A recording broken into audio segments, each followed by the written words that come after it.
अंतरिक्ष में यात्रा करना बहुत खतरनाक था। एक बार दुर्घटना हो जाने पर व्यक्ति का शरीर टुकड़े टुकड़े हो सकता था। अगर ये फैन तैयार न होता तो उसके लिए बचकर भागना मुश्किल हो जाता। वह कड़ाही के अंदर छिप गया। जैसे ही जगह ढही उसका दिल धड़कने लगा। यह विनाशकारी शक्ति पतझड़ की हवा की तरह थी जो गिरे हुए पत्तों को उड़ा ले जाती है, जैसे बर्फ फूलों को दफना देती है। जीवन के लिए यह एक अजेय शक्ति थी। अंतरिक्ष नष्ट हो गया और भौतिक शरीर इसका विरोध नहीं कर सका। इसने सब कुछ नष्ट कर दिया और अनंत जीवन शक्ति को नष्ट कर दिया। ऐसा लग रहा था जैसे ये दुनिया को उसके शुरुआती बिंदु पर वापस धकेलना चाहता था। सभी चीजों की ऊर्जा का स्रोत बह गया। कड़ाही बिल्कुल भी नहीं हिली। इस विनाशकारी लहर में कड़ाही ये फैन को ले जा रही नाव की तरह थी। यह एक खाई से टकराकर रुक गई। जब धूल जम गई और दुनिया फिर से साफ हो गई तो ये फैन कड़ाही से बाहर निकल आया। उसके सामने उजाड़ का नजारा था। पहाड़ नष्ट हो गए थे और झुलसी हुई धरती में बदल गए थे। सारा जीवन खत्म हो गया था और कुछ भी नहीं बचा था। जैसा कि अपेक्षित था, आप निर्दयी हैं। आपने दायरे के द्वार को नष्ट करने में संकोच नहीं किया। आप चाहते हैं कि मैं अंतरिक्ष में गायब हो जाऊं। फिर ये फैन ने अपना सिर उठाया और हंसा। पिछले आधे साल का अवसाद दूर हो गया। जी परिवार ने उसका पीछा किया और उसके पास जाने के लिए कोई जगह नहीं बची। वह आग वाले इलाके में छिप गया और अपना चेहरा दिखाने की हिम्मत नहीं जुटा पाया। अब जब उसने हमला कर दिया था तो उसका सारा गुस्सा शांत हो गया था। उसने एक महत्वपूर्ण व्यक्ति को जिंदा जला दिया था। खुद उसे भी यकीन नहीं हुआ। 10 से ज्यादा मशहूर हस्तियों को राख में बदलना उसके लिए सपने जैसा था। भले ही जी परिवार मुझे ढूंढ ले, मैं मौत से बच नहीं पाऊंगा। यह इसके लायक था। ये बोलते हुए ये फैन शांत हो गया और बोला, मैं नहीं मरूंगा।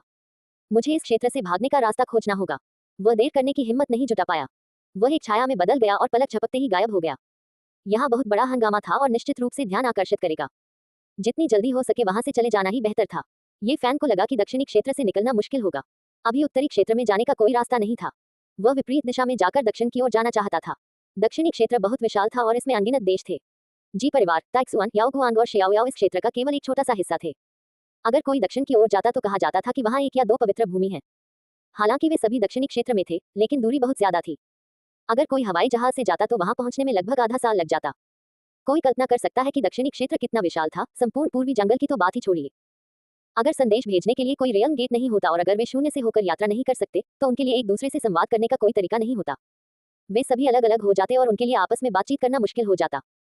जल्द ही ये फैन को पता चला कि वह अब ज़ियाओ याओ संप्रदाय से 30,000 मील दूर था। उसने कुछ ही मिनटों में इतनी लंबी दूरी तय कर ली थी जिससे वह हैरान रह गया।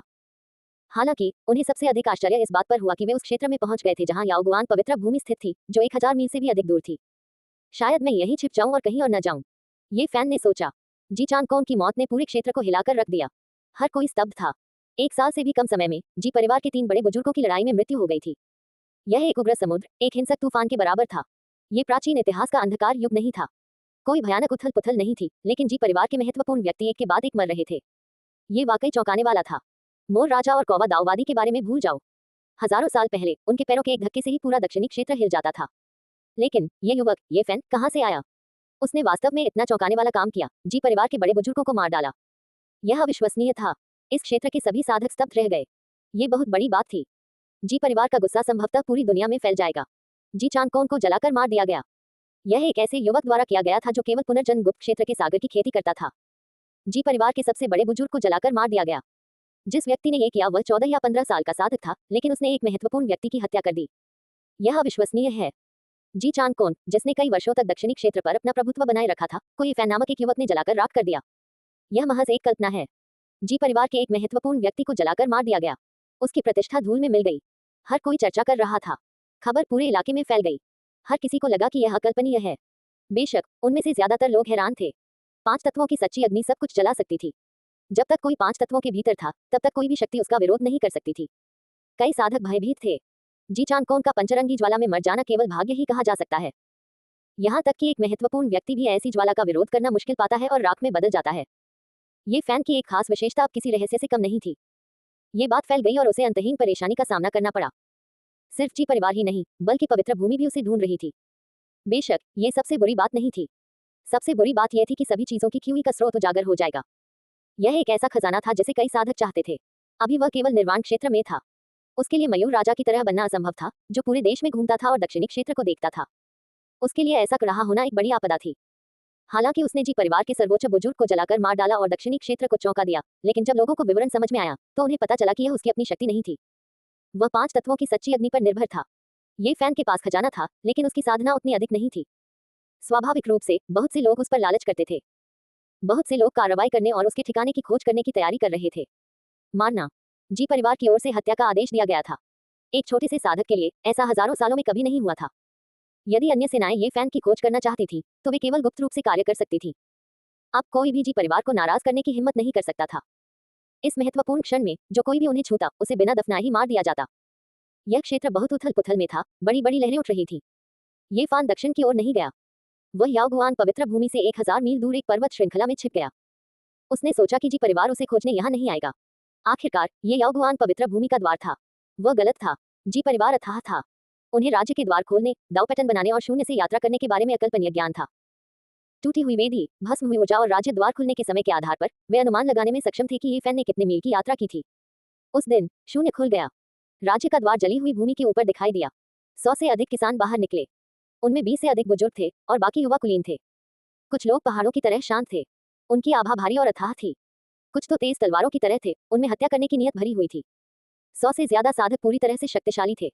उन मशहूर हस्तियों का तो कहना ही क्या, उन युवा साधकों की भी पृष्ठभूमि बहुत अच्छी थी। जी परिवार के 10 सबसे ताकतवर युवा साधकों में से लगभग आधे यही थे। ये झुलसी हुई जमीन शायद शून्य के टूटने की वजह से आए होगी। वह कमीना मरा नहीं। एक बुजुर्ग ने आदेश दिया। उसने सभी को फैलकर खोज करने को कहा। अगर उन्हें कोई सुराग मिले तो उन्हें तुरंत इसकी सूचना देनी थी। ये तो केवल पहला समूह था, और भी किसान आ रहे थे। यदि क्रो दाओइस्ट जी परिवार को भड़काने के लिए नहीं आता तो ये फैन को मारने के लिए शक्तिशाली व्यक्ति आते। जी परिवार शक्तिशाली था। उन्होंने संदेश भेजे और सभी जगहों को बंद कर दिया। वे इस क्षेत्र में ये फैन को फंसाना चाहते थे। ये फैन ने नहीं सोचा था कि वह जी परिवार के लोगों को आधी रात में पहाड़ों के ऊपर उड़ते हुए देखेगा। उन्हें ये स्थान कैसे मिला? बेशक वह नहीं जानता था कि जी परिवार ने दायरे के द्वार का उपयोग करके सब कुछ गणना की थी। ये फैन को लगा कि कुछ गड़बड़ है। वह रात भर उड़ता रहा, लेकिन उसे यह जानकर झटका लगा कि जी परिवार ने इस क्षेत्र को बंद कर दिया है। बड़ी संख्या में साधक उसे खोज रहे थे। 2 दिन बाद ये फैन का पता चल गया। उसे जी परिवार ने खोज लिया। प्राचीनों का वंश निश्चित रूप से अथाह है। वे ये भी गणना कर सकते हैं कि शून्य कहाँ रह गया। ये फैन ने कहा। वह जल्द से जल्द इस जगह से निकल जाना चाहता था। अन्यथा अगर उसने वेवरिंग लाइट सेक्रेड ग्राउंड को सचेत कर दिया तो वह और भी ज्यादा खतरे में पड़ जाएगा। अगर उसकी बेहतरीन चाल ढाल न होती तो वह खोजे जाने के बाद भी बच नहीं पाता। फिर भी वह उनसे छुटकारा नहीं पा सका। 5 दिन बाद वह एक घुमावदार रास्ता लेकर घास के मैदान में पहुंच गया। वह वेवरिंग लाइट पवित्र भूमि से हजारों मील दूर था। जी परिवार के लोगों ने उसे पकड़ लिया था। वे उसका पीछा करते रहे, लेकिन उससे छुटकारा नहीं पा सके। छठे दिन आखिरकार उसका सामना जी परिवार के युवा शिष्यों से हुआ। खूनी लड़ाई के बाद उसने अपने रास्ते से बाहर निकलने के लिए कड़ाही का इस्तेमाल किया। 8वें दिन घास के मैदान की गहराई में एक लंबा आदमी उसका रास्ता रोक रहा था। यह आदमी 20 साल का लग रहा था। उसके बाल स्याही की तरह काले थे और उसकी आंखें चाकू की तरह तेज थीं। उसकी त्वचा का रंग कांस्य था, उसका शरीर मजबूत था और उसकी आभा भारी थी। तुम कौन हो? चूंकि उसने अकेले ही उसका पीछा करने की हिम्मत की थी तो उसमें जरूर कुछ खास बात होगी। ये फान ने उसे कम आंकने की हिम्मत नहीं की। जी हाँ यू। लंबे आदमी की आवाज घंटी की तरह शक्तिशाली थी। आपके बारे में कभी नहीं सुना। ऐसा इसलिए क्योंकि तुम्हें ज्यादा जानकारी नहीं है। उसके पीछे घने घास के मैदान से 10 से ज्यादा लोग बाहर निकले। जी परिवार की युवा पीढ़ी में 3 लोग हैं जो तीसरे गुप्त क्षेत्र तक पहुंच चुके हैं। 5वां भाई हाइयो उनमें से एक है। ये फैन का दिल उछल पड़ा। यहाँ तक कि महान हस्तियों ने भी केवल तीसरे गुप्त क्षेत्र तक ही साधना की थी। युवा पीढ़ी में जिनके पास इस स्तर की साधना थी वे सभी असाधारण व्यक्ति थे। दक्षिणी क्षेत्र में उन्हें एक हाथ की उंगलियों पर गिना जा सकता था। जहां तक उन्हें पता था इस क्षेत्र में केवल 1 दर्जन लोग थे। जी परिवार में 3 लोग थे और वेवरिंग लाइट सेक्रेड ग्राउंड में भी लगभग 3 लोग थे। हुआ युनफे, लियू और कुछ अन्य लोग भी थे। तुम्हारी 5 तत्वीय सच्ची अग्नि समाप्त हो चुकी है। तुम्हारे पास भरोसा करने के लिए कुछ और नहीं है। देखते हैं तुम कैसे बच निकलते हो। जी हायू लंबा और मजबूत था। उसकी आंखें बिजली की तरह तेज थीं और वह अपने सामने खड़ा था। ये फैन के मुंह का कोना सिकुड़ गया और उसने मुस्कुराहट प्रकट की। वह सीधे आसमान में उड़ गया। वह उनसे सीधे लड़ना नहीं चाहता था। वह घिरा हुआ नहीं था, इसलिए लड़ने की कोई जरूरत नहीं थी। हालांकि जब वह आकाश में उड़ गया तो ये फैन को एक धूसर धुंध महसूस हुई। एक अजीब शक्ति ने उसे फंसा लिया और उसे वापस जमीन पर गिरने पर मजबूर कर दिया। वह जानता था कि वह मुसीबत में है। ये जगह किसी ने बनाई थी। उन्होंने दाव पैटर्न उकेरे थे और धरती की नसों की शक्ति को संघनित करके उसे यहाँ बंद कर दिया था। जी हायू ने व्यंग्यात्मक लहजे में कहा, अपनी ऊर्जा बर्बाद मत करो। जिस क्षण तुमने इस जगह पर कदम रखा तुम्हारी मृत्यु निश्चित थी। ये कहते हुए वह एक कदम आगे बढ़ा। हालांकि वह आगे नहीं बढ़ा। जी परिवार के सर्वोच्च बुजुर्ग ने सबक सीख लिया था। हर कोई भयभीत था। जी हायू के शरीर से एक बड़ा झंडा निकला और आसमान में दिखाई दिया। ये स्याही की तरह काला और धुंधला था। ऐसा लग रहा था कि इसमें एक राक्षसी प्रकृति है जो किसी के दिमाग को चूसना चाहती है। ये फैन के कानों में एक स्वर्गीय हंसी गूंजी। किसी ने चुपके से अपनी आवाज उस तक पहुंचाई, छोटे भाई ये क्या तुम्हें मेरी मदद की जरूरत है? ये फैन ने तुरंत भौहें सिकोड़ ली। ये वेवरिंग लाइट सेंटीज की आवाज थी।